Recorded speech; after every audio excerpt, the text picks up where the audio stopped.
Hello friend, শুভ রাখি। তো সবাইকে জানিয়ে নিচ্ছি অনেক অনেক শুভেচ্ছা ও অভিনন্দন আজকে রাখি পূর্ণিমার দিনে। তো তারপরে তো আমি দেখো এই যে একটা অনলাইন থেকে ভাইদের জন্য রাখি অর্ডার করে এনেছি। তো পার্সেলটাকে খুলে এই যে আনবক্সিং করে তোমাদেরকে দেখে নিচ্ছি রাখিটা কেমন ছিল। খুবই সুন্দর ছিল, 3টা রাখি একদম খুবই দেখার মতো সুন্দর ছিল। আমার তো খুবই পছন্দ হয়েছে। তো তোমাদের কার কার ভালো লাগলো অবশ্যই কমেন্ট করো। তো আমি এই যে এখন কিন্তু দেখো ভাইদের জন্য রাখির থালাটাকে সাজিয়ে নিচ্ছি। তো চলো তোমাদেরকে পরে দেখাচ্ছি আমি কিভাবে থালা সাজিয়ে নিই। তো তার আগে টুকটাক করে সব কিছুই কিন্তু সুন্দর করে সাজিয়ে নিচ্ছি।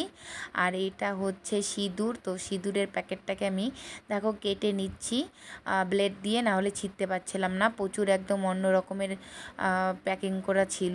তারপরে কিন্তু এটা আমি এই যে ঢেলে নিচ্ছি, কারণ এটা আমাকে কপালে টিকা দেওয়ার জন্য লাগবে। আর তার সাথে ছিল ধান দুব্বা।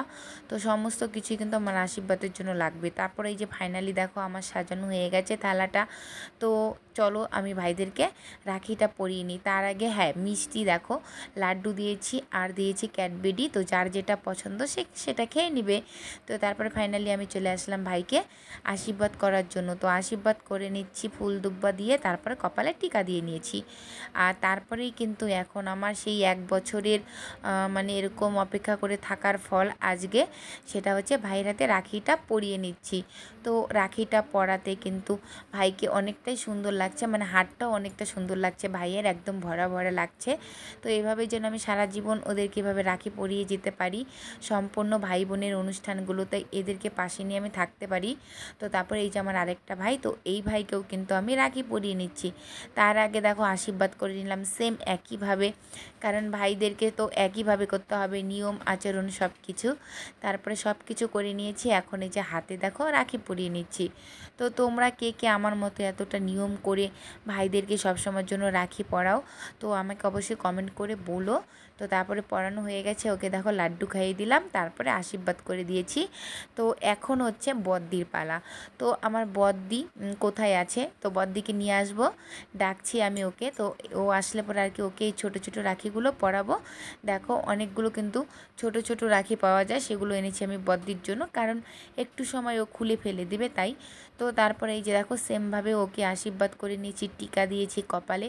তো তারপরে এই যে আমি এখন কিন্তু ওকে রাখিটা পরিয়ে দিচ্ছি। তার কারণ কি, ছোট মানুষ ছোট ছোট রাখি বেশি ভালো লাগে। অত বড় বড় রাখি পরালে কি হয় বলো তো, মানে হাতটাই অন্যরকম হয়ে যায়। তো তাই জন্য তো খুব কিউট ছিল বদ্দি, তারপরে চুপচাপ বসেছিল।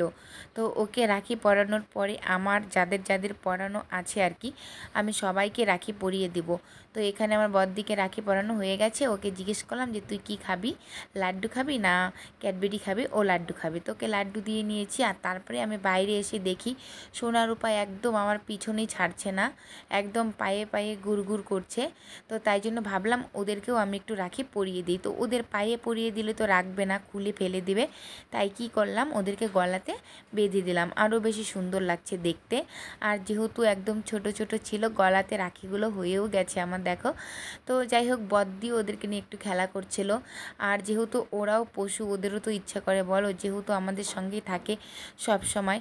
তো তারপর ওদেরকে পরিয়ে নিয়ে আমি চলে যাব দাদু বাড়িতে, সব গুরুজনদের পরিয়ে আসবো রাখি। তো আমার ভিডিওটা এতটুকুই, সবাই ভালো থেকো, সুস্থ থেকো, বাই সবাইকে।